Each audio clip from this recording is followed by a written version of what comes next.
হঠাৎ করে একদিন কবর থেকে আওয়াজ আসলো, আমি কবরে মরি নাই, আমাকে কবর থেকে বাঁচাও, আমি কবরে মরি নাই, কবর থেকে আমাকে উঠাও। এইভাবে আল্লাহর বান্দা যুবক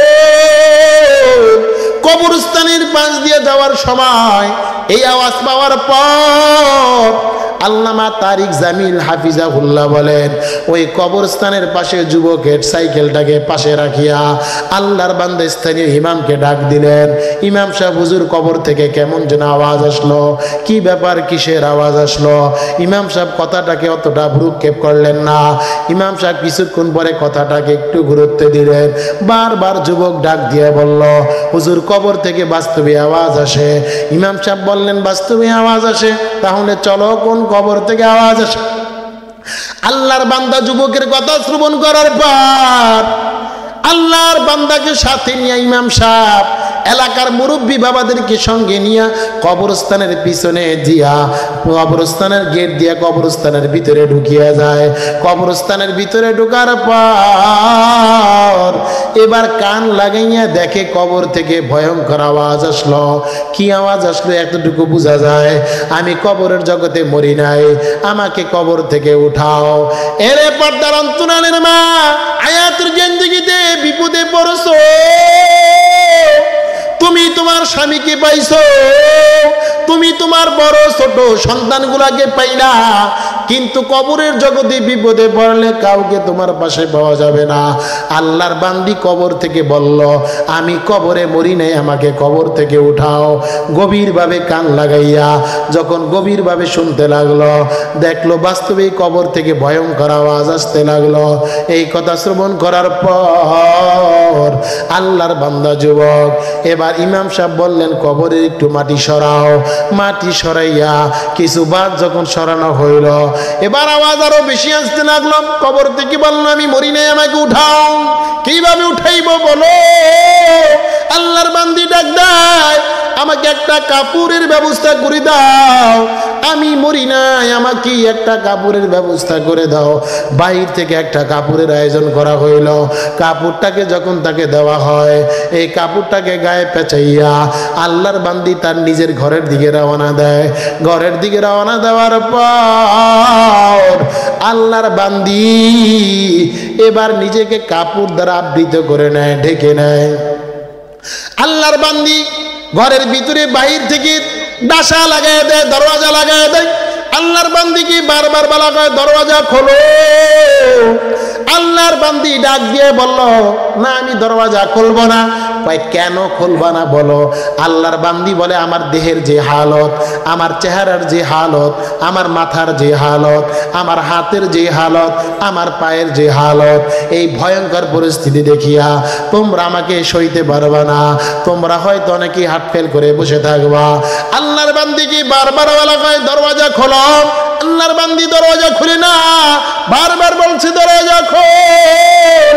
আল্লাহর বান্দি বলল, এমন কোন যুবক যদি থাকো, যেই যুবকরা আমার দেহ দেখার পরে, আমাকে দেখার পরে তোমরা নিজেদের অস্তিত্বটা ঠিক রাখতে পারবা, তাহলে তোমরা দরওয়াজা খোলার পরে ভিতরে ঢুকতে পারো। 3 থেকে 4 জন সাহসী যুবক আল্লাহর বান্দির কথা শ্রবণ করিয়া এবার ঘরের দাসাটা খোলার পর ওই রুমের ভিতরে প্রবেশ করলো। রুমের ভিতরে প্রবেশ করার পর আল্লাহর বান্দিকে এবার বলা হইল, তোমার মাথা থেকে কাপড়টা সরাও। আল্লাহর বান্দি মাথার থেকে কাপড়টা সরাইল। মাথার থেকে কাপড় সরানোর পর আল্লাহর বান্দির মাথার ভিতরে দেখে একটা চুল তার মাথার ভিতরে অবশিষ্ট নাই। মাথাটা কেমন যেন ক্ষত বিক্ষত। আল্লাহর বান্দি যুবতী বোনকে ডাক দিয়ে বলা হয়, তোমার মাথার চুলগুলো কোথায় চলে গেল? আল্লাহর বান্দি ডাক দিয়ে বলল, যুবক জানো না আমার মাথার চুলগুলো কোথায় চলে গেল? আয়াতের জিন্দেগিতে আমার আল্লাহ পাক আমাকে লাবণ্যময় একটা দেহ দান করলেন। আমার আল্লাহ পাক আমাকে লম্বা লম্বা চুল দান করেছিলেন। এই চুলগুলোর ভিতরে আমি শ্যাম্পু লাগাইয়া এই চুলগুলোকে বিভিন্ন ধরনের কালার করিয়া আয়াতের জিন্দেগিতে বিভিন্ন বিবাহের অনুষ্ঠানে যাইতাম, বিভিন্ন নাচ গানের অনুষ্ঠানে যাইতাম। আর আমার টার্গেট ছিল এই চুলগুলো দেখিয়া বেগানা পুরুষগুলো আমার প্রতি আকৃষ্ট হবে, এই চুলগুলো দেখিয়া আমার প্রতি বেগানা পুরুষেরা আমাকে ভালোবাসবে, মহব্বত করবে। এই কারণে আমি পুরুষদেরকে আকৃষ্ট করার জন্য আমার চুলগুলোকে আমি শ্যাম্পু করতাম, আমার চুলগুলোকে কালার করতাম।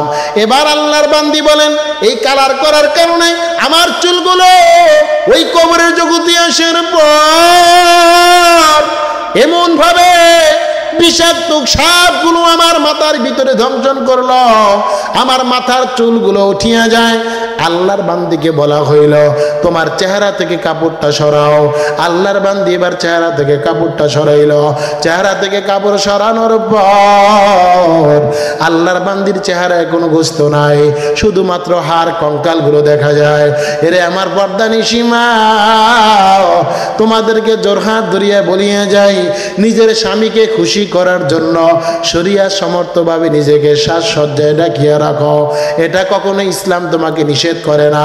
তবে কখনো কখনো বেগানা পুরুষকে, এমন কোন পুরুষকে খুশি করার জন্য যদি নিজেকে সাজসজ্জার জগতে যদি ডুবিয়ে রাখো, ওই সাজসজ্জার কারণে কবরের জগতে আসার পর আমার হাতির আঙ্গুলের নখগুলাকে পেলাস দ্বারা টাইনা টাইনা তুইলা ফেলাইছে।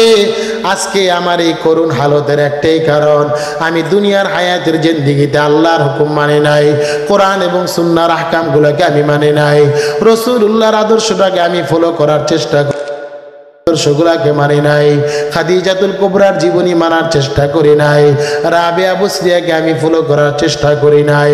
আমি যেদিকে মন চায় সেদিকে গিয়েছি, যেভাবে মন চায় সেভাবে আমি চলার চেষ্টা করলাম। এই জন্য আমি আমার মা বোনদেরকে বলবো, মা, এই জন্য আমি আমার মা বোনদেরকে বলবো, জাহান্নামের আগুন অত্যন্ত কঠিন। ওই জাহান্নামের আগুন দুনিয়ার আগুনের মতো না মা। দুনিয়ার আগুনের ভিতরে যদি হাত দাও, হয়তো সর্বোচ্চ তোমার হাত পুড়ে যাবে, চামড়াটা পুড়ে, হয়তো গোস্তটা পুড়ে যাবে, কিন্তু জাহান্নামের আগুন এতটা কঠিন বাবাজি। ওই জাহান্নামের আগুন দুনিয়ার আগুনের মতো নয়। দুনিয়ার আগুন চামড়া পুড়ে গোস্ত পুড়ে যায়, আর ওই জাহান্নামের আগুন এত কঠিন, দিকের চামড়া পুড়ে গোস্ত পুড়ে। আল্লাতি তাত্তালিউ আলাল আফিদা, তোমার আমার ভিতরে যে কলব আছে, তোমার আমার ভিতরে যে অন্তর আছে, এই অন্তর পর্যন্ত পুরিয়া সারকার হয়ে যায়। এই জন্য আমি আমার মা বোনদেরকে জোর হাত ধরিয়া বলি, মা বোনেরা নিজেদেরকে জাহান্নামের দিকে গিয়ে নেয়।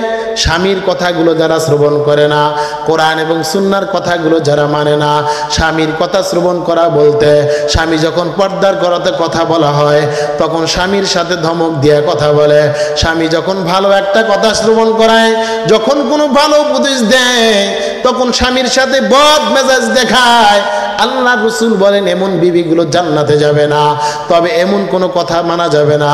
স্বামী যদি এমন কোনো কথা বলে, যেই কথা বলার মাধ্যমে শরীয়তের হুকুমগুলো খেলাফ হয়ে যায়, যেই কথাগুলো বলার মাধ্যমে আল্লাহ আমার উপর নারাজ হয়ে যায়, যেই কথাগুলো মানার কারণে পয়গম্বরে আরবি আমার প্রতি নারাজ হয়ে যায়, এমন কথা শুধু স্বামী নয়, দুনিয়ার অন্য কোনো প্রেসিডেন্টও যদি আমাকে বলে, তাহলে ওই কথা মানার চেষ্টা করা যাবে না। কেন শরিয়া সমর্থ বোরকা পরিধান করো না?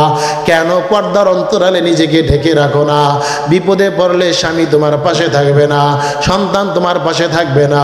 এই জন্য আমি আমার মা বোনদেরকে বলি না ঘর থেকে বের হতে পারবে না, আমি আমার মা বোনদেরকে বলি না অনুষ্ঠানে যেতে পারবে না। ও মা, আমার মায়েরা প্রয়োজনের তাগিদে বের হবে, তবে এমন ভাবে বের হও যেইভাবে ঢেকে বের হইলে অন্যান্য পর পুরুষের দলেরা তোমার আমার দিকে খারাপ দৃষ্টিতে তাকায় না, এমন ভাবে নিজেকে ঢেকে রাখার চেষ্টা করো। মানা দেয়, এরে পর্দার অন্তরালের মা, যুবক, আল্লাহওয়ালা বুজুর্গ হওয়ার জন্য বড় বড় মুহাদ্দিস না হইয়া আল্লাহওয়ালা হওয়া যায়, এটার একটা বাস্তব ওয়াকিয়া।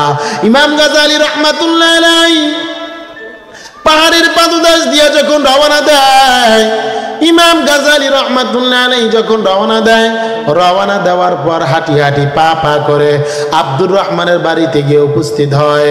আব্দুর রহমানের বাড়িতে যাওয়ার পর দেখে ওনার সন্তানেরা একটা খাটিয়ার উপর সাধারণ একটা পুরাতন চাদর দিয়া ঢাকিয়া আব্দুর রহমানকে ঢাকিয়া বসে রইল। ইমাম গাজালি রহমাতুল্লাহ আলাইহি জিজ্ঞেস করলো, বাবাজি তোমার বাবাকে গোসল করাইছো? কয় না হুজুর গোসল করাই নাই। কাফন পরাইছো? কয় না কাফন পরাই নাই। কবর খনন করছো? না কবর খনন করে নাই। ইমাম গাজালি রহমাতুল্লাহ আলাইহি হতভম্ব হয়ে গেছে। কি ব্যাপার রে আব্দুর রহমানের সন্তানেরা, কি ব্যাপার? তোমার বাবাকে কেন গোসল করাই না?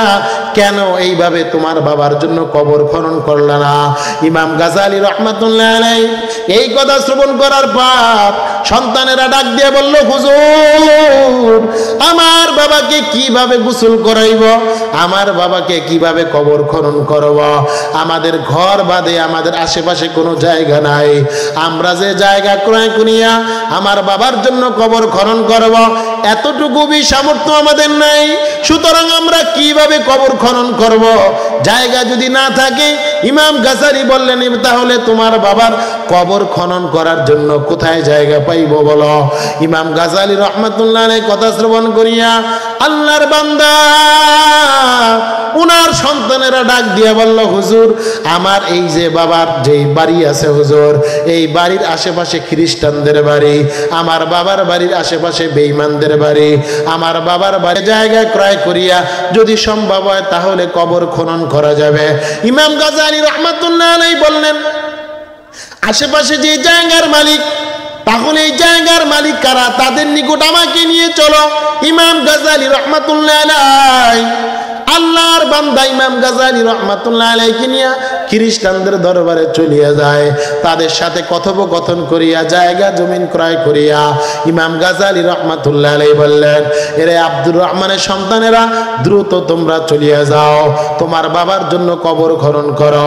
আর একজন সন্তানকে ডাক দিয়া বলল, দ্রুত তোমরা পানি গরম করো, বড়ই পাতা দিয়া গোসলের আয়োজন করো। এইভাবে বড়ই পাতা দ্বারা গরম পানি চড়াইয়া দেয়। আবার কেউ কেউ গোসলের পানি চড়াইয়া আবার কেউ কবর খনন করার জন্য চলিয়া যায়। ইমাম গাজালি রহমাতুল্লাহ আলাইহি আরেকজনকে বলল, দ্রুত বাজার থেকে কাফনের কাপড় নিয়ে আসো, কাফনের কাপড় নিয়ে আসো, দ্রুত চলিয়া যাও। কেউ কাপড়ের কাপড় আনার জন্য চলিয়া যায়। গোসলের কার্যক্রম সমাপ্ত করার পর ইমাম গাজালি রহমাতুল্লাহ আলাইহি এবার সন্তানগুলাকে বলল, তোমরা সকলে জানাজার জন্য তোমরা তৈয়ার হয়ে যাও, জানাজার জন্য তোমরা প্রস্তুতি নিয়ে নাও। ইমাম গাজালি রহমাতুল্লাহ আলাইহি জানাজার জন্য তৈয়ার হয়ে গেলেন। সন্তানগুলোকে ডাক দিয়ে বললেন, তোমরা জানাজার নামাজ, জানাজার খাটিয়াকে সামনে নিয়ে নাও। ইমাম গাজালি রহমাতুল্লাহ আলাইহি জানাজার নামাজের ইমামতি করিয়া ইমাম গাজালি রহমাতুল্লাহ আলাইহি আব্দুর রহমানের লাশের খাটিয়াটা কাঁধের উপর রাখিয়া কবরের দিকে রওনা দেয়। কবরের দিকে রওনা দেওয়ার পর ইমাম গাজালি রহমাতুল্লাহ আলাইহি যখন কবরের পাশে যখন খাটিয়াটা রাখলেন, সন্তানদেরকে বললেন, একজন সন্তান কবরে নামাও, আমি মাথার দিকে নামিয়ে যাই। ইমাম গাজালি রহমাতুল্লাহ আলাইহি যখন মাথার দিকে নামলেন, মাথার দিকে নামার পর ইমাম গাজালি রহমাতুল্লাহ আলাইহি কাঠুরিয়া আব্দুর রহমানকে যখন কবরের জগতে রাখলেন, ওনার সন্তানটা পা ছেড়ে দিলেন, মাথাটা ইমাম গাজালি রহমাতুল্লাহ আলাইহি রেখে দিলেন। মাথা রেখে দেওয়ার পর এবার যখন কবরে মাটি দেওয়ার সময় হয়, ইমাম গাজালি রহমাতুল্লাহ আলাইহি কবর থেকে উঠে আসবেন। কবর থেকে উঠে আসবেন এমন সময় হঠাৎ করিয়া ওই কবর থেকে এমন এক জান্নাতি ঘ্রাণ, এমন এক জান্নাতি খুশবু শুরু হয়। ইমাম গাজালি রহমাতুল্লাহ আলাইহি হতভম্ব হয়ে গেল। কি ব্যাপার, কি ব্যাপার, এত চমৎকার ঘ্রাণ, এমন ঘ্রাণ তো পৃথিবীতে আমি আর কোনোদিন শুনি নাই। কবর থেকে জান্নাতি মেশক আম্বরের ঘ্রাণ আসার কারণটা কি? ইমাম গাজালি রহমাতুল্লাহ আলাইহি আল্লাহর বান্দা আব্দুর রহমানকে কবরের জগতে রাখিয়া ইমাম গাজালি রহমাতুল্লাহ আলাইহি কবরের উপর এবার বাঁশের সামিয়ানা দিয়া এইভাবে বিভিন্ন কলাপাতা দিয়া মাটি দিয়া কবর দেওয়ার পর ইমাম গাজালি রহমাতুল্লাহ আলাইহি কবর থেকে উঠিয়া যখন মাটির কার্যক্রম সমাপ্ত করিয়া ইমাম গাজালি রহমাতুল্লাহ আলাইহি যখন বাসায় যায়, আব্দুর রহমানের বাসায় যাওয়ার পরে সন্তানদেরকে ডাক দিয়ে বলল, এই সন্তানেরা তোমার বাবা বড় বুজুর্গ ছিল। কয় না, আমার বাবা বুজুর্গ ছিল না। এই আব্দুর রহমানের সন্তানেরা, রে কে আছো? তোমার বাবার কবর থেকে জান্নাতি মিশকু আম্বরের ঘেরান আসলো। তোমার বাবা আল্লাহওয়ালা ছিল? কয় না। বুজুর্গ ছিল? কয় না। মসজিদের ইমাম ছিল? কয় তাও ভি না। তোমার বাবার কবর থেকে জান্নাতি ঘেরান আসার কারণটা কি? ওনার সন্তানেরা ডাক দিয়ে বলল, হুজুর দীর্ঘদিন পর্যন্ত আমরা জীবিকা অর্জন করার জন্য আমরা আমাদের অঞ্চল থেকে দূরে সরিয়া ছিলাম, আমরা কার্যক্রম পরিচালনা করতাম। হুজুর আমরা আমাদের বাবা সম্পর্কে তেমনটা জানি না, তাহলে কে জানে বলো? এবার সন্তানেরা ডাক দিয়ে বলল, হুজুর আমার মা পর্দার অন্তরালে দাঁড়িয়ে আছে। আমার মাকে যদি জিজ্ঞেস করেন তাহলে মনে হয় আমার মা আপনাকে এর সঠিক জবাব দিবে। ইমাম গাজালি রহমাতুল্লাহ আলাইহি বাসার বাহির থেকে সালাম বিনিময় করার পর পর্দার অন্তরাল থেকে জিজ্ঞেস করলো, আব্দুর রহমানের বিবিরে, কি ব্যাপার? তোমার স্বামী এমন কোন আমল করত? এমন কোন বুজুর্গ ছিল বলো?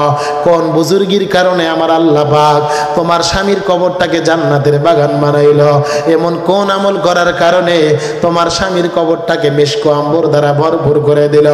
ইমাম গাজালি রহমাতুল্লাহ আলাইহির কথা শ্রবণ করার পর আব্দুর রহমানের বিবি ডাক দেয়, হুজুর আমার স্বামীর আমল সম্পর্কে তেমন কিছু জানি না। আমার স্বামী গহীন জঙ্গলে কাঠ কাটার জন্য যাইত। আমার স্বামী সকালবেলা যাইত, আবার রাতের আধারে কাঠ কাটিয়া এই কাঠগুলাকে বাজারে বিক্রি করিয়া আমাদের পরিবার পরিচালনা করত। হুজুর আমার স্বামী সম্পর্কে তেমন তো কিছু জানা নাই, তাহলে আপনি কিভাবে আমার স্বামী সম্পর্কে জানতে চান? কয় তোমার স্বামীর কবরটা জান্নাতের বাগান হওয়ার কারণটা কি বলো? কয় হুজুর তেমন কোনো আমল জানি না, তবে এতটুকু আমল জানি, আমার স্বামী দৈনিক যখন কাঠ কাটার জন্য ফজরের আজান হওয়ার সাথে সাথে যখন ঘুমের জগৎ থেকে উঠত, হুজুর আমি দেখতাম এই যে আমার ঘরের ভিতরে দেখেন একটা কাঠের টাক আছে, এই টাকের উপর একটা পবিত্র কোরআনুল কারীমের কপি রাখা আছে। হুজুর আমার স্বামীকে দেখতাম দৈনিক এই পবিত্র কোরআনুল কারীমের কপিটা হাতে নিয়ে, আমার স্বামী যেহেতু মূর্খ ছিল, আমার স্বামী কোরআন পড়তে পারতো না, আমার স্বামী কোনো আরবি জানতো না। ও যুবক, বর্ধমানের মা, আমার বৃদ্ধ বাবা নিজে আলেম না হইয়া যদি ওলামায়ে কেরামগণের খেদমত করা যায়, মসজিদ মাদ্রাসার খেদমত করা যায়, কোরআনের বাগানের খেদমত করা যায়, যেই প্রতিষ্ঠানে কোরআন শিখায় ওই প্রতিষ্ঠানের খেদমত করা যায়, ওই প্রতিষ্ঠানের যদি সোহবত নেওয়া যায়, ওই প্রতিষ্ঠানের ব্যাপারে যদি মানুষকে ভালো ধারণা দেওয়া হয়, তাহলে আপনার আমার কবরটাও নূরে নূরান্বিত হতে পারে। এর পর্দার অন্তরালের মা ইমাম গাজালি রহমাতুল্লাহ আলাইহি এই কথা শ্রবণ করার পর বললেন, তাহলে তোমার স্বামী কোরআনটা কি করতো বলো? ইমাম গাজালি রহমাতুল্লাহ আলাইহি কথা শ্রবণ করার পর আব্দুর রহমানের বিবি বলে, দৈনিক পবিত্র কোরআনটা হাতে নিত, বাগানে কাঠ কাটতে যাওয়ার পূর্বে, নামাজে যাওয়ার পূর্বে এবং নামাজ থেকে আসার পর আমার স্বামী কোরআনটাকে হাতে নিত। যেহেতু আমার স্বামী কোরআন পড়তে পারতো না, এই জন্য শুধুমাত্র আয়াতের উপর হাত বুলাইত আর জবান দ্বারা বলতো, হাযা মিন কালামি রাব্বি, হাযা মিন কালামি রাব্বি, এটা আমার রবের কালাম, এটা আমার রবের কালাম, এটা আমার রবের কালাম, এই কথা বলতো হুজুর। আর দেখেন পবিত্র কোরআনুল কারীমের পৃষ্ঠাগুলো কালো হয়ে আছে, আয়াতের অক্ষরগুলো কালো হয়ে আছে হুজুর। আমার স্বামী হাযা মিন কালামি রাব্বি এই কথা বলতো আর চোখ দ্বারা পানি ফেলাইতো। এই চোখ দ্বারা পানি ফেলাইবার কারণে আজকে পবিত্র কোরআনুল কারীমের আয়াতগুলো কালো হয়ে যায়।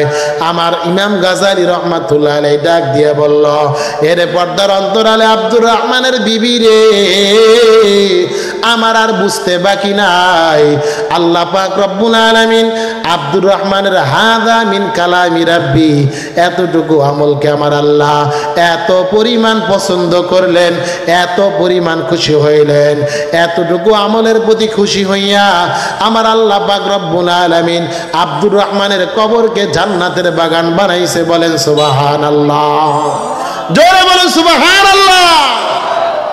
তাহলে কোরআন এবং সুন্নাহর খেদমত করার দরকার আছে না নাই? কোরআন এবং সুন্নাহর খেদমত, আপনি কোরআন এবং সুন্নাহকে ঘরের ভিতরে সাজিয়ে রাখবেন না, না, আপনি ব্যক্তিগতভাবে একটা প্রতিষ্ঠান দাঁড় করাইতে পারবেন না। তাহলে আপনার জন্য অপশন হইল সমাজের ভিতরে কোন প্রতিষ্ঠানের খেদমত করব। আমি একটা প্রতিষ্ঠানে খেদমত করার চেষ্টা করব, সমাজে যেই প্রতিষ্ঠানগুলো আছে এই প্রতিষ্ঠানের পাশে দাঁড়াইবার চেষ্টা করব।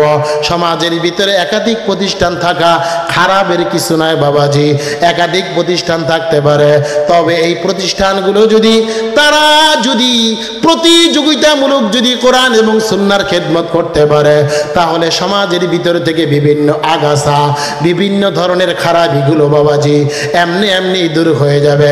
সমাজের ভিতরে যে সমস্ত শিরিক এবং বেদাতের কার্যক্রম হয়, এই শিরিক এবং বেদাতের কার্যক্রমগুলো সমাজ থেকে এমনি এমনি দূর হয়ে যাবে। এই জন্য আমরা প্রতিষ্ঠানের পাশে দাঁড়াইবার চেষ্টা করব, আল্লাহওয়ালা বুজুর্গদের সোহবতে থাকার চেষ্টা করব। এমন কোনো কথা বলবো না যেই কথা বলার কারণে আমার আল্লাহ নারাজ হয়ে যান, যেই কথা বলার কারণে রসুল আরবির শাফাত আমার উপর হারাম হয়ে যান। এমন কোনো আচার ইঙ্গিতই করা যাবে না যেই কথা বলার কারণে সমাজের ভিতরে মুরব্বীরা আমার প্রতি নারাজ হয়ে যায়। এমন কোনো কাজ করা যাবে না যেই কাজ করার কারণে মসজিদের ইমাম আমার প্রতি নারাজ হয়ে যায়। এমন কোনো কাজ করা যাবে না যেই কাজ করার কারণে সমাজের মানুষগুলো আমার প্রতি অতিষ্ঠ হয়ে যায়। এই জন্য যুবক ভাইরা আমার, অনেক সময় আমরা মনে করি দুই হাত তুলিয়া বদদুয়া করলি মনে হয় বদদুয়া হয়। না না যুবক, অনেক মানুষ আছে দুই হাত তুলে বদদুয়া করার দরকার হয় না। দিন থেকে যদি একবার বলে এই ছেলেটা সমাজের ভিতরে অনেকটা নিকৃষ্টর মতো কাজ করে, এই মানুষটার জ্বালায় রাতের বেলা ঘুমাইতে পারি না, এই মানুষটার অপকর্মের ঠেলায় সমাজের ভিতরে আমি বাঁচতে পারি না, এই মানুষটার যন্ত্রণার ঠেলায় সমাজের ভিতরে আমি ঘুমাইতে পারি না।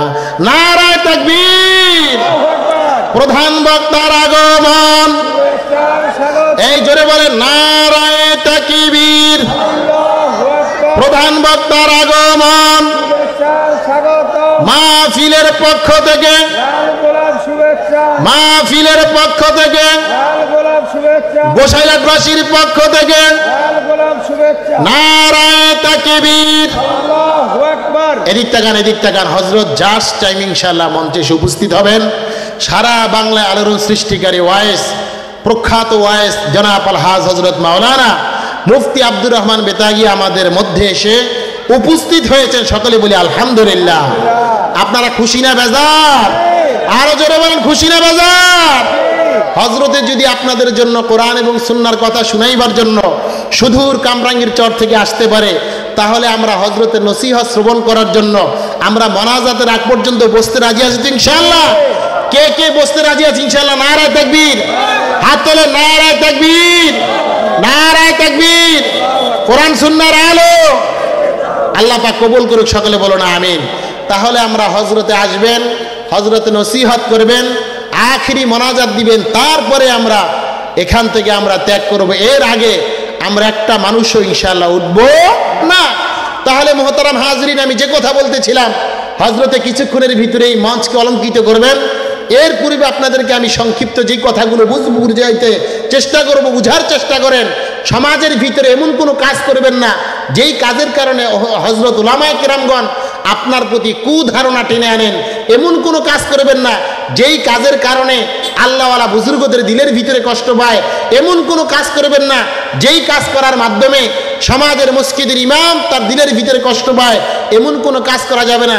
বিশেষ করে আমি বারবার যেই বিষয়টা বুঝাইতে চাই, আপনাদের এলাকায় দীর্ঘদিন পর্যন্ত আল্লাহ পাক খেদমত করার তৌফিক দান করেছেন। আপনারা জানেন, আপনাদের ফকিরবাড়ি মসজিদে আমি দীর্ঘ 3টা বছর ছিলাম। সুতরাং সেই সুবাদে আপনারা আমাদের অতি কাছের মানুষ। আপনার সাথে আমার যতটুকু ফ্রি মাইন্ডের কথা সেটা আমি হয়তো অন্য জায়গায় বলতে পারবো না। এই জন্য আপনারা আমার অতি আপন। এই জন্য আপনাদেরকে আমি একটা বিষয় আপনাদেরকে সতর্ক করে যাই, সমাজের ভিতরে, দেশের ভিতরে দেখবেন অনেক সময় ভয়ঙ্কর রূপী ভূমিকম্প আপনার আমার দিকে ধেয়ে আসে, কিন্তু দেখা যায় ভূমিকম্প আসার পরেও এই ভূমিকম্পের আঘাত থেকে আপনার ভবনটা রক্ষা পেয়ে যায়, আপনার প্রতিষ্ঠান রক্ষা পেয়ে যায়, বিশাল আকার ধ্বংসাত্মক কার্যক্রম থেকে রক্ষা পেয়ে যায়। অবশ্যই এর পিছনে কোরআন এবং সুন্নাহ, মহান রবের অশেষ রহমতের নীলা খেলা আছে।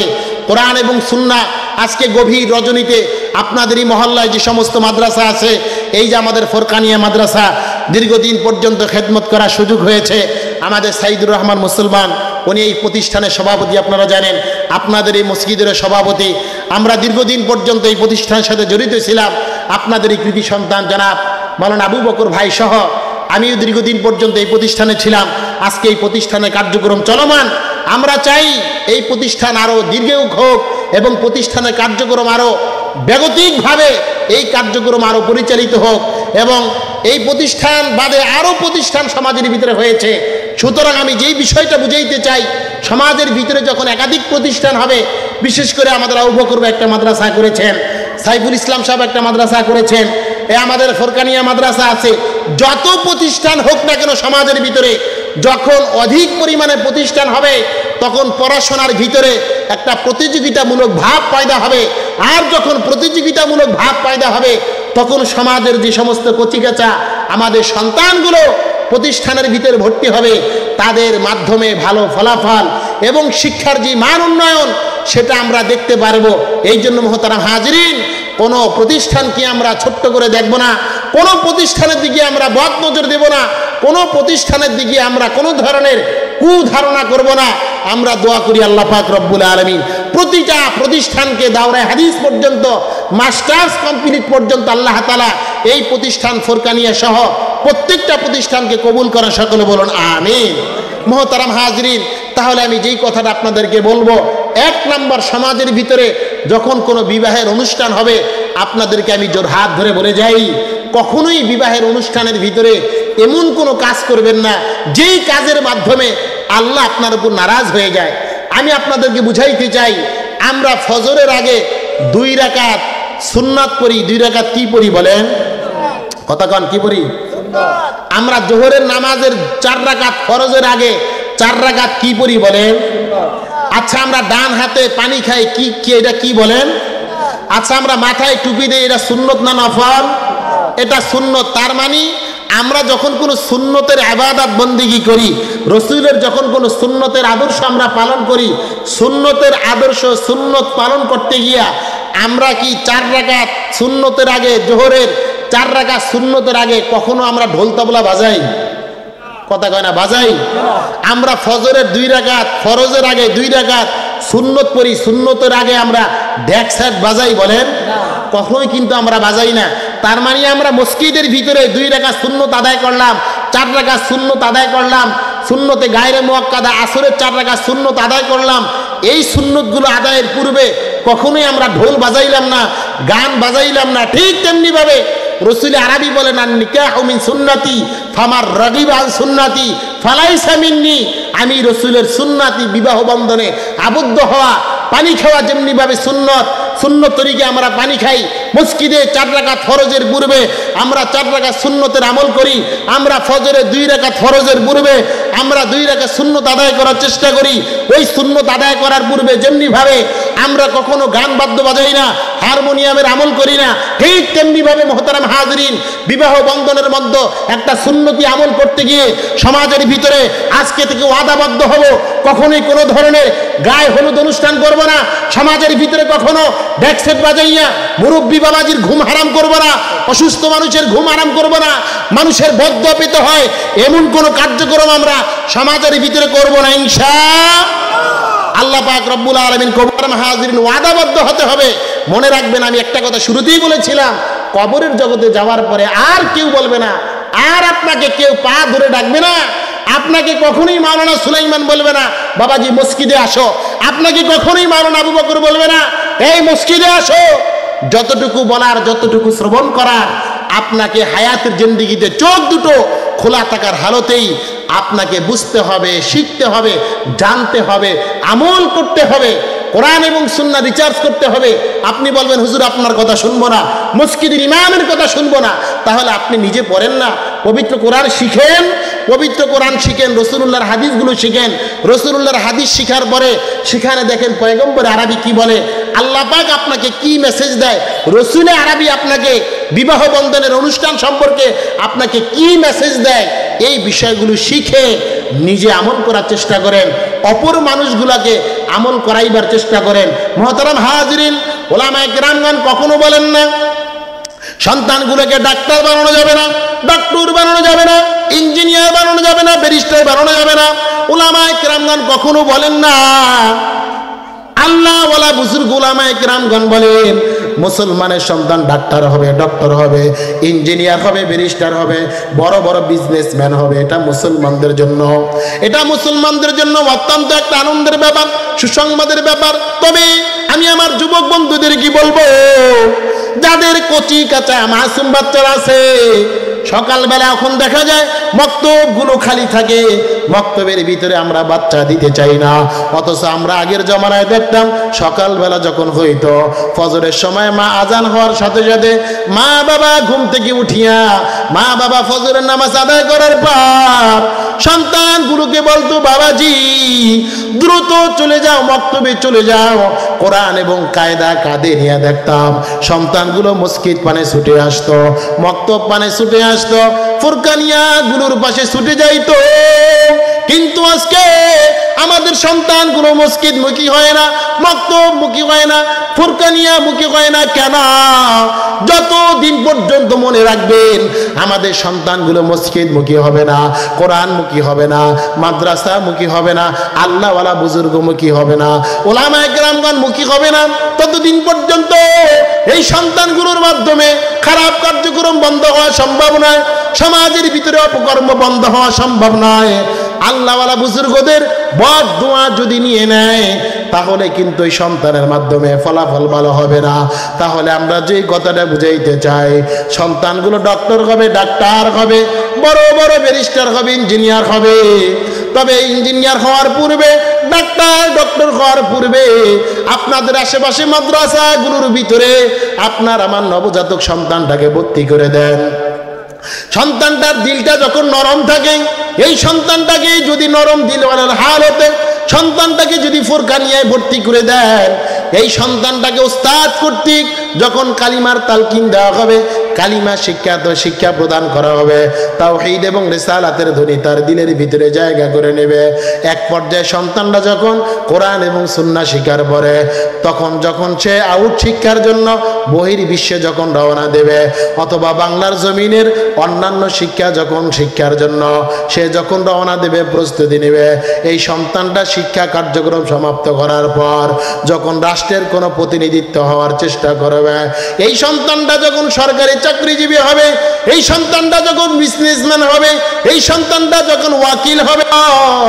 সমাজের ভিতরে অনেক মানুষ দেখলাম আগে নেশার সাথে সম্পর্ক রাখতো, কিন্তু আজকে যুবকটা নেশা করে না। দাওয়াত ও তাবলীগে গেলে কি লাভ জানো? আগে দেখতাম আল্লাহর বান্দা নেশার সাথে সম্পর্ক রাখতো, আগে আল্লাহর বান্দা গুনাহ করতো, বিভিন্ন অনুষ্ঠানের ভিতরে গান বাদ্য বাজাইতো। আজকে আল্লাহর বান্দা গান বাদ্য বাজায় না, মাথা থেকে টুপি নামে না, গায়ে থেকে সুন্নতি লিবাস নামে না। তবে আমি আমার বন্ধুদেরকে বলবো, আল্লাহওয়ালা বুজুর্গদের দরবারে দেওয়ার পর, অথবা দাওয়াত ও তাবলীগের মেহনতে যাওয়ার পর, অথবা কোনো ওলামায়ে কেরামগণদের সোহবতে যাওয়ার পর কখনো যদি কোনো যুবক দিনের পথে ফিরে আসে, সাবধান, কখনোই তার পূর্বের গুনাহের জগৎ নিয়ে কখনো তাকে খোঁটা দেওয়ার চেষ্টা করবেন না, কখনো তার পূর্বের অপকর্ম নিয়ে কথা বলার চেষ্টা করবেন না। কোনো ধরনের অপকর্মের কথা বলার কারণে ওই যুবক আবার যদি গুনার জগতে ফিরে আসে, আবার যদি নেশার জগতে ফিরে আয়, আবার যদি সুন্নাত গুলাকে জবাই করে দেয়, তাহলে কিন্তু এর দায়ভার তোমাকেই নিতে হবে। এই জন্য সমাজকে পবিত্র করার জন্য আল্লাহওয়ালা বুজুর্গদের সোহবতে যাইয়া, দাওয়াত ও তাবলীগে যাইয়া, ওলামায়ে কেরামগণদের নিসবতে থাকিয়া হায়াতের জিন্দেগিটা পরিবর্তন করার চেষ্টা করতে হবে। হায়াতের জিন্দেগিটা পরিবর্তন করো। সাদা কাপড় পরার পূর্বে নিজেকে একবার ভাবো, আসলে আমি কতটুকু আমল করলাম। রসুল আরবি ফরমান, হাসিবু কবলান তো হাসিবু, ফাইনাল হিসাবের আগে একবার হিসাবটা কষে নাও, একবার হিসাবটা করে নাও। ফাইনাল হিসাবটা কবে হয়? ময়দানে মাহশরে হিসাব হবে। তুমি তোমার হায়াতের জিন্দেগিতে কি আমল করলা, তুমি তোমার হায়াতের জিন্দেগিতে কতটুকু মসজিদের খেদমত করলা, কতটুকু মাদ্রাসার খেদমত করলা, কতটুকু কোরআন এবং সুন্নাহর খেদমত করলা, এই হিসাবগুলো তোমাকে ময়দানে মাহশরে হবে। রসুল আরবি ফরমান, মাঝে মধ্যে হায়াতের জিন্দেগিতে হিসাব কর। রাতের আধারে যখন ঘুমাইতে যাও, যখন দুনিয়ার সমস্ত মানুষগুলো ঘুমের জগতে ডুবে থাকে, তখন নিজেকে ঘুমের জগতের ভিতরে ডুবাই এনে রাখে। ডুবানোর পরে একবার ভাবার চেষ্টা করো, আজকের দিনে আমি কতটা ন্যাক আমল করলাম, আজকের দিনে আমি কতটুকু খারাপ কাজ করলাম। এই খারাপ কাজের মাধ্যমে এখন যদি মালাকুল মাউত এসে পড়ে, তাহলে আমি মহান রবের দরবারে কি জবাব দেব? আমার ফলাফলটাই বা কি হবে, আমার অবস্থানটাই বা কি হবে? এই জন্য আমি আমার মা বোনদের কি বলবো, আমি আমার যুবক বন্ধুদের কি বলবো? রসুল আরবি ফরমান, হায়াতের জিন্দেগিতে যে সমস্ত মা গুনাহ করিস না রে মা, যেই গুনার কারণে তোমার আমার কবরটা জাহান্নামের আগুন দ্বারা ভরপুর হয়ে যায়। নিজের সন্তানটাকে কোরআন শিখাইবার জন্য মাদ্রাসায় দাও, নিজের সন্তানটাকে মক্তবে পাঠিয়ে দাও, সকালবেলা মক্তবে পাঠিয়ে দাও, মাদ্রাসার সময় কইলে মাদ্রাসায় দিয়ে দাও। তোমার আমার সন্তানটা যদি প্রাপ্তবয়স্ক হয়, মাদ্রাসা অথবা মক্তবে যাওয়ার সময় না হয়, তাহলে দাওয়াত তবলিগ আল্লাহওয়ালা বুজুর্গদের দরবারে পাঠিয়ে দাও, সমাজের ভালো মানুষগুলা সোহবতে পাঠিয়ে দাও। আমার মা বোনরা যদি নেককার না হয়, মা বোনরা যদি বদ্দিনের পথে চলে, বদ্দানিশি মা বোনদেরকে বলবো, আমি আমার যুবক বন্ধুদেরকে বলবো, যুবক, আমার আল্লাহ তোমাকে যতটুকু নিয়ামত দান করেছেন, ততটুকু নিয়ামতের উপর হার হালতে শুকর গুজার করা চাই। তোমাকে আমার আল্লাহ পাক টিনের একটা ঘর নির্মাণ করার সুযোগ দিলেন, তৌফিক দান করলেন। এই ঘরের উপর তোমাকে শুকর গুজার করতে হবে। আমার আল্লাহ পাক তোমাকে সনের ঘর বানাইবার তৌফিক দিলেন, এই সনের ঘরের উপর শুকর গুজার করতে হবে। আমার আল্লাহ পাক একতলা অট্টালিকা বানাইবার তৌফিক দিলেন, তোমাকে একতলা অট্টালিকার উপর শুকর গুজার করতে হবে। আর যদি তুমি না শুকরিয়া করিয়া শুধুমাত্র একতলা বানানোর পর যদি দুই তলাওয়ালার দিকে তাকাও, আমার চেয়ে মনে হয় সে বড় ভালো। আমার একতলা হয় না, দোতলা দরকার, আমার টিনে হয় না, অট্টালিকা দরকার। এইভাবে যদি দিন থেকে যদি আফসোসের বন্যা বসে দাও, তাহলে কখনো দিলের ভিতরে শান্তি পাওয়া যাবে না। এই জন্য আমি আমার মা বোনদেরকে বলবো, আমার আল্লাহ যেই হালতে রেখেছেন মাগো, ওই হালতে মালিকের নাফরমানি না করিয়া আমার আল্লাহ পাক রব্বুল আলামিনের নিয়ামতগুলোর শুকরগুজার কর।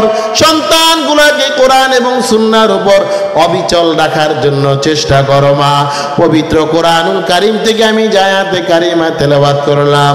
আসমান এবং জমিনের রব আল্লাহ পাক রব্বুল আলামিন পবিত্র কালামুল্লাহ শরীফের মধ্যে ইরশাদ ফরমান, মিনহা খলাকনাকুম ওয়া ফিহা নুঈদুকুম। আসমান এবং জমিনের রব আল্লাহ পাক রব্বুল আলামিন পবিত্র কালামুল্লাহ শরীফের মধ্যে ইরশাদ ফরমান, আমি আল্লাহ তোমাদেরকে মাটি দ্বারা বানাইলাম, আবার মাটির জগতে নিয়ে নেব। আমি আমার বৃদ্ধ বাবাদেরকে জোরহাত দুনিয়া ভুলিয়ে যাই।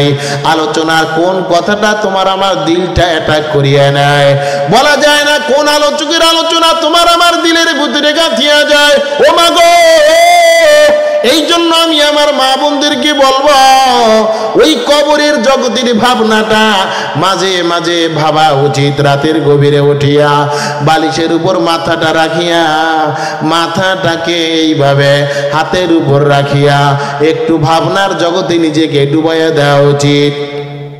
কোথায় আমার বন্ধু, কোথায় আমার বান্ধব, কোথায় আমার বড় ভাই, কোথায় আমার পূর্বপুরুষ, কত মানুষ দুনিয়ার জিন্দেগিতে ছিল, আজকে হায়াতের জিন্দেগিতে মানুষগুলো নাই। আল্লাহ পাক রব্বুল আলামিন বলেন মিনহা খলাকনাকুম ওয়া ফিহা নুঈদুকুম। এরে দুনিয়ার মানুষেরা, আমি আল্লাহ পাক রব্বুল আলামিন তোমাদেরকে এই মাটি দ্বারা বানাইলাম, আবার মাটির জগতে নিয়ে নেব।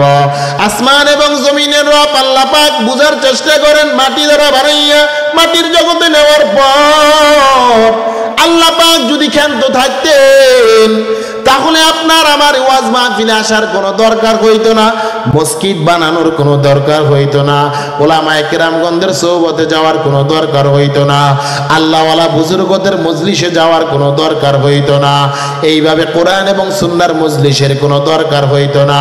কারণ আল্লাহ পাক মাটি দ্বারা বানাইয়া আবার মাটির জগতে নিয়ে নেবেন। এই জন্যই তো অনেকে বলে খাও দাও ফুর্তি করো, দুনিয়াটা মস্ত বড়। ও যুবক, খাওয়া দাওয়া ফুর্তি করো, দুনিয়াটা মস্ত বড় না। দুনিয়ার হায়াতের জিন্দেগিতে যদি শুধুমাত্র খাওয়ানোর জন্যই, যদি শুধুমাত্র পরিধান করার জন্যই, যদি শুধুমাত্র ঘোরাফেরা করার জন্যই, যদি শুধুমাত্র ইনকাম করার জন্যই হায়াতের জিন্দেগিতে আমার আল্লাহ পাক তোমাকে পাঠাইতেন, তাহলে কোরআনুল কারীম দেওয়ার কোনো দরকার হইতো না, রাসূল আরবীকে পাঠানোর কোনো দরকার হইতো না। আল্লাহ পাক রব্বুল আলামিন তোমাকে আমাকে মাটি দ্বারা বানাইয়া মাটির জগতে নেওয়ার পর আসমান এবং জমিনের রব আল্লাহ পাক রব্বুল আলামিন ডাক দিয়ে বলেন ওয়া মিনহা নুখরিজুকুম তারাতান নুখরা। এর ঈমানদার বান্দারা, আমি আল্লাহ মাটি দ্বারা বানাইয়া মাটির জগতে নেওয়ার পরেই ক্ষান্ত থাকবো না।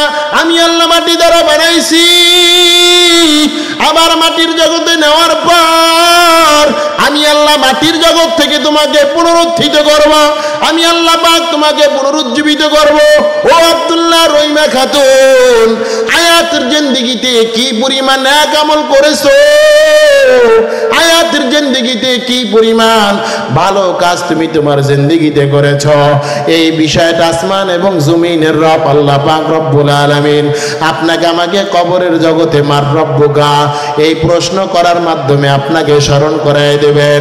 আমার আল্লাহ পাক রব্বুল আলামিন ফেরেশতার মাধ্যমে আপনাকে জিজ্ঞেস করবেন, আমার নাবিয়ুকা বলো হায়াতের জিন্দেগিতে কে তোমার নবী ছিল? যুবক, আজকে আমাদের অনেক যুবক ভাই হায়াতের জিন্দেগিতে ভালো ইনকাম করার জন্য, দীর্ঘদিন পর্যন্ত আরামায়েশে থাকার জন্য বিদেশের মাটিতে যায়। বলা হয় তুমি বিদেশে গিয়ে কি কাজ করবা? কয় আমি প্রাইভেট কার চালাবো, এই জন্য প্রাইভেট কারের প্রশিক্ষণ দেই। কয় তুমি বিদেশের মাটি দিয়ে গিয়ে কি করবা? কয় আমি ওয়েল্ডিং এর কাজ করব, এই জন্য আমি ওয়েল্ডিং এর মিস্ত্রির কাজের আমি প্রশিক্ষণ দেই। কয় তুমি বিদেশের মাটি দিয়ে গিয়ে কি করবা বলো? যুবক ডাক দিয়ে বলে বিদেশের মাটিতে যাওয়ার পর আমি অন্যান্য আদার যে কাজগুলো আছে এই কাজগুলো আমি করব, এই কারণে বাংলার মাটিতে থাকিয়া আমি এই কাজের প্রশিক্ষণ দেওয়ার চেষ্টা করি।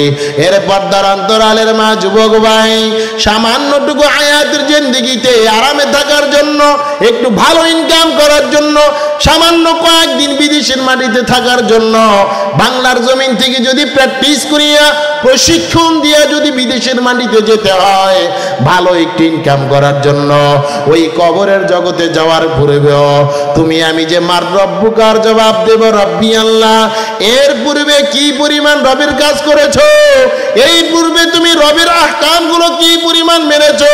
ও পর্দার অন্তরালের মা যুবক, হায়াতের জিন্দেগিতে মসজিদ থেকে বারবার দৈনিক তোমাকে 5 বার ডাক দিয়ে বলে আল্লাহু আকবার, আমি আল্লাহ বড়।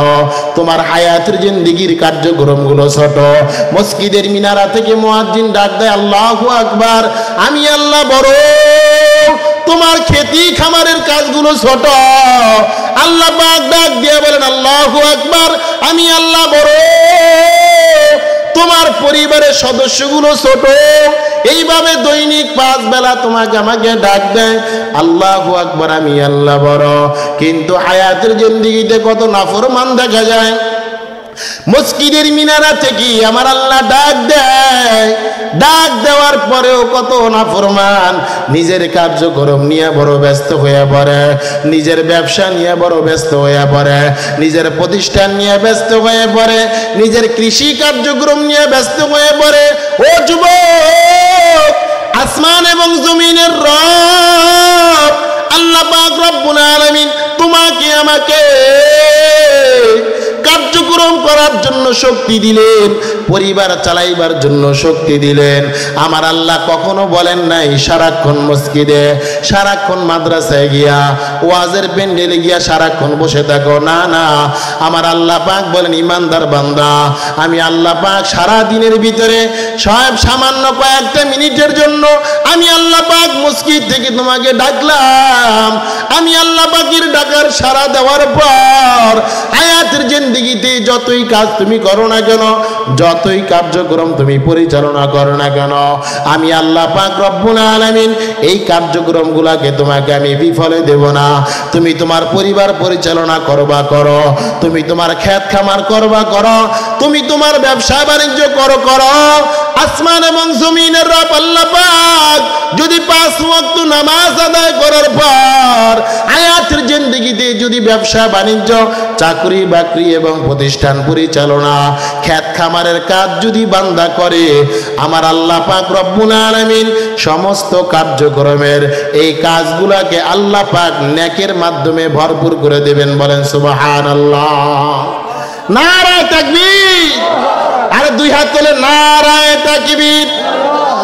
কোরআন সুন্নাহর আলো, কোরআন সুন্নাহ যেখানে, কোরআন নাই যেখানে, আল্লাহ পাক কবুল করুক। বলেন আমিন। তাহলে নিয়ামতের শুকর আদায় করলে নিয়ামত বাড়িয়ে দিবেন কে? আরো জোরে বলেন নাকি?